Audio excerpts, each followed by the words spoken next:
Kuyintokozo ukuthi sibe sikhulume nawe ngokukhethekile imina igama ngopastor oningi ngiyathemba lokho khona uyaphila ngiyathemba lokho khona konke kusamba ke ngononina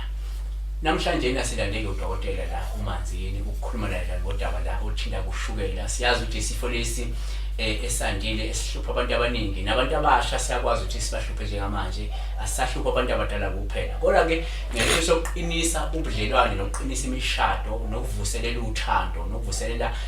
inkonzo enevavavume ekamelweni sithenge asilandela udokotela omelaphi wendabuko ukuze esichushise ukuthi siphuma kanjani uma singabantu abasha noma singabantu nje asebekhulile abahlushwa lenkinga emishadweni nasebudlaneni dokotela kunjani. Ngiyabonga ngiyaphila kanjalo wena pastor weningi. Nginamukele nonke babukeli ngeindawo neindawo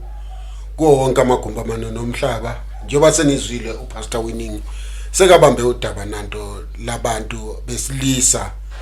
abahlushwa isifo soShukela. Isifo soShukela isifo ngizothanda ukuhlala phezulu kodaba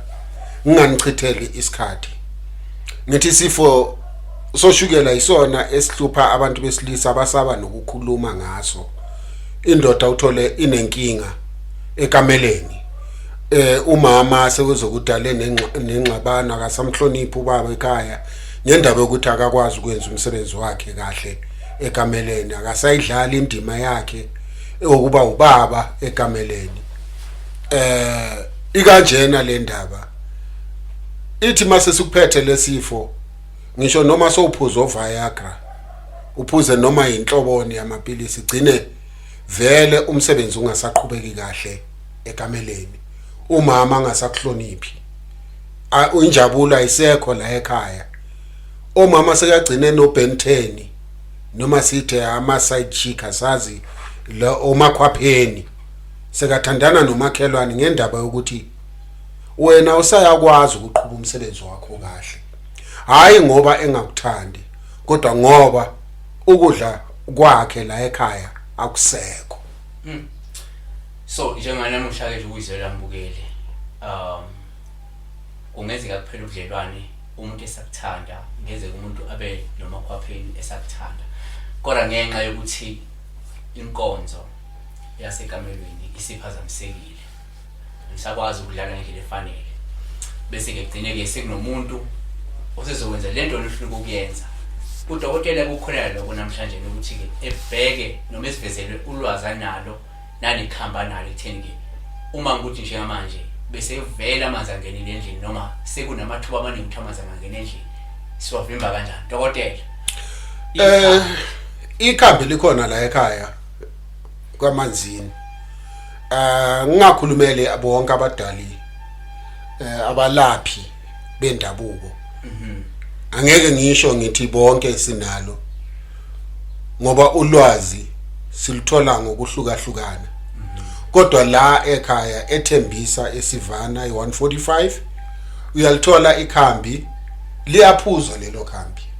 liphuzwa kathathu noma kabili ngosuku kuya ngokuthi uyasebenza uma ungasebenzi uhlele ekhaya uyakwazi ukuthi uliphuze kathathu kodwa ke nakhona usuke sowunikezwe isikalo ukuthi uzothatha into engakanani. Lihlukile alifani nama Viagra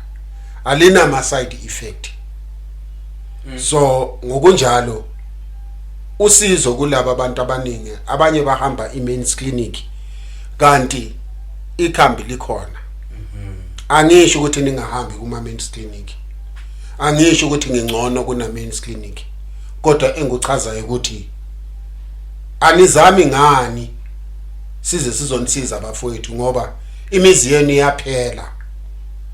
abafazi benu banijolela banichithela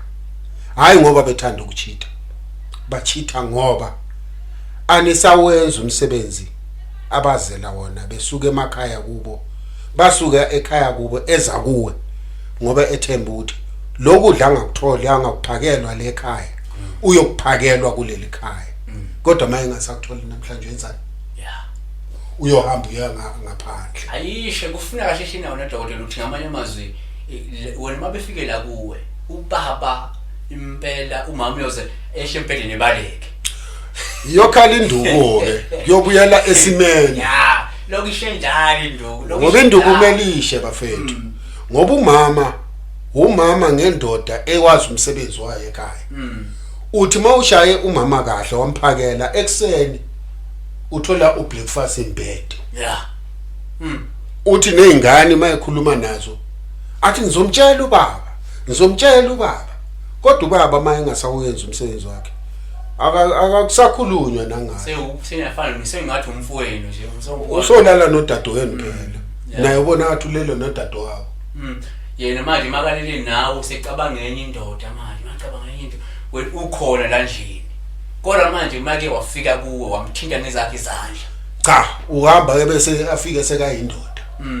akabe yindoda lapha atshele namanye amadoda ngaphandle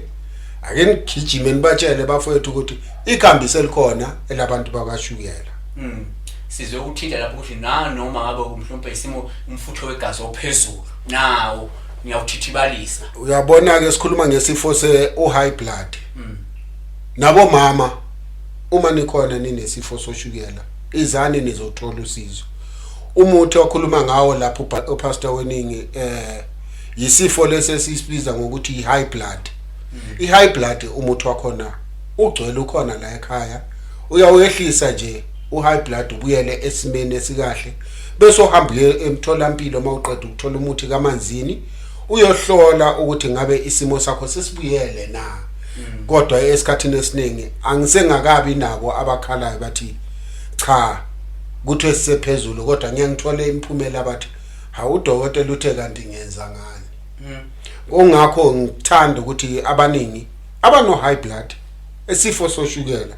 thintanani nobaba uManzini kule nombolo ethi 073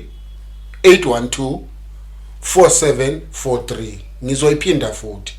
ithi 073 812 4743 uyatholakala na ku WhatsApp kuleyo number xhumana nami liyothi lingakashoni ilanga uzobe senguphendulile nokuthi ngitholakala kuphi no location ngiyawuthumela ukuthi ukwazi ukulandela wona ukuthi ungalahleki ambonge babukeli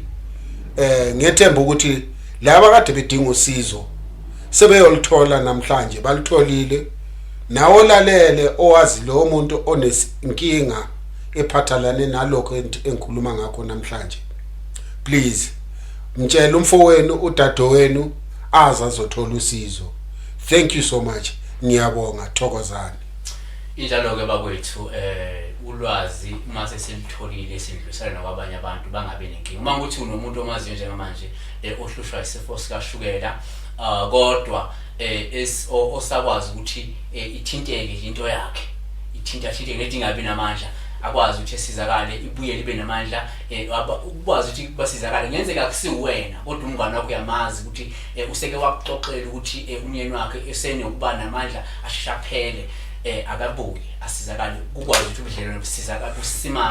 ukwazi ukuthi umshado wabo ungabhidli abantu bangago through i-divorce ngenxa ukuthi abanalo ulwazi wena unalo wangashare nabo yabona ngenzeka mhlawumbe uyabona even mhlawumbe ama-parents wakho seyanenkinga ama-parents abazali bakho abasahlelisene ngokuthula ngenxa lenkinga unawo ungalishare ulwazi uma ukuthi uyalithola lolu bakwazi ukuthi ubudlelwane babo phela ibuye iqine ngenxa ubaba usiyakwazi ijabulisa umama noma usenokuba nesmile mama ngobuyahlina phela umuntu bengatholi kahle yabona siyazi ukuthi umuntu oqeda ulaka lo futhi inkonzo siyabonga kakhulu uNkulunkulu nimbusise.